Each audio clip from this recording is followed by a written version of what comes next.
Title: They called her weak in training, so she brutally knocked out 5 Marines. Channel CTA: If this story moved you, don't forget to like, share, and comment your thoughts below, and for more powerful stories, subscribe to Be Kind Always. Your support helps us keep these real voices alive. Story: They called her featherweight behind her back. Whispered it in locker rooms, smirked it during drills, and sometimes, when they thought she wouldn't hear, said it to her face. But what none of them knew was that Private Avery Miles had been training for battles long before she ever stepped foot into the Marine Corps. The real war she fought wasn't just against iron weights or obstacle courses. It was against doubt, the kind that sits heavy on your chest and tells you, you're not enough. Avery, 24 years old, was barely 5'5", with lean arms and a quiet demeanor. She didn't carry the booming voice or the swagger some of her fellow recruits did. Instead, she had something else, a fire that burned low, silent, and relentless. She had grown up in the foster system, shuffled from home to home, never quite feeling safe, never quite feeling seen. But when she signed up for the Marines, she didn't do it for anyone's approval. She did it because she needed to find herself or lose herself trying. The first day of training, she stood in formation with the rest of the recruits, sweat already dripping from her brow under the desert sun. Sergeant Holloway, a 20-year veteran with a voice like thunder, barked orders that made even the strongest flinch. But Avery held her ground. Not because she wasn't scared, but because she'd learned long ago that fear doesn't kill you. Quitting does. The others didn't take long to size her up. Look at her arms, is she even carrying muscle? One of them chuckled. Another scoffed, bet she folds during the first combat drill. One of the louder voices belonged to Corporal Mason, a cocky, broad-shouldered Marine who had already done one tour and came back to assist with the training squad. He didn't hide his contempt.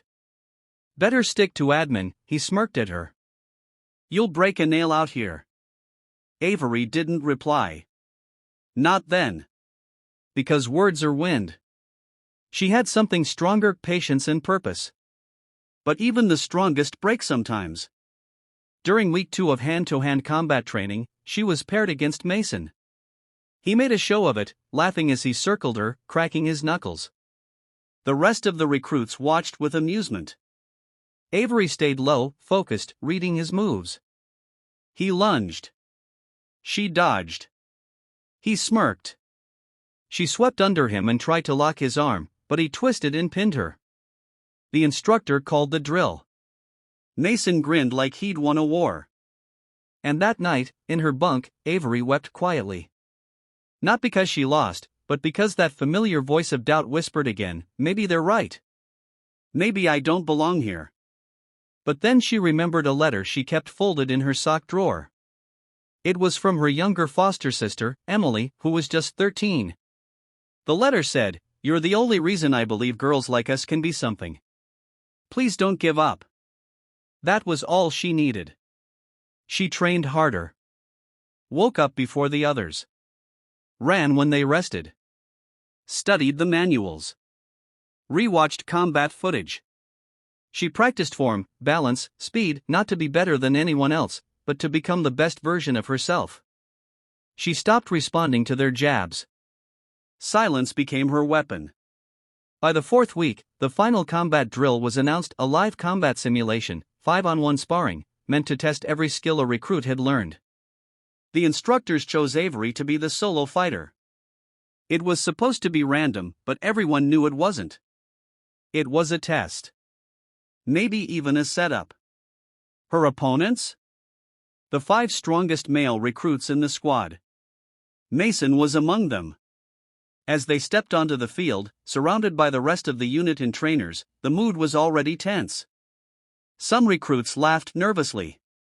Others watched, expecting it to be a short match. The whistle blew. And something inside Avery clicked. She ducked the first strike, swept the leg of one Marine, Private Jones, who hit the ground hard. Gasps erupted.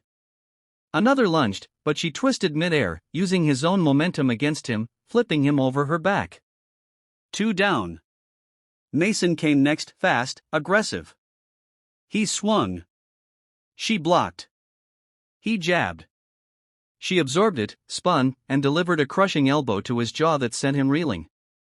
She didn't stop. A roundhouse kick to his chest sent him collapsing. The crowd went silent. The last two tried to double-team her. She dodged, dropped low, and delivered a brutal combination of knees and strikes, disarming them before they could fully react. It wasn't just luck, it was precision, calculation, and raw, hard-earned skill. When the final Marine hit the ground, the whistle blew again. But no one cheered. No one moved. They just stared. Mason sat on the grass, dazed, breathing hard, eyes wide in disbelief. Avery stood tall, not a hint of pride on her face, just calm and clarity. She saluted the instructors, then walked off the field without a word. From that day on, they stopped calling her weak. They stopped calling her anything. Because now, she had earned a different kind of respect, the kind that doesn't require noise or approval. But for Avery, it wasn't about proving anyone wrong. It was about proving herself right. That she belonged. That her past didn't define her. That quiet strength could be louder than screams.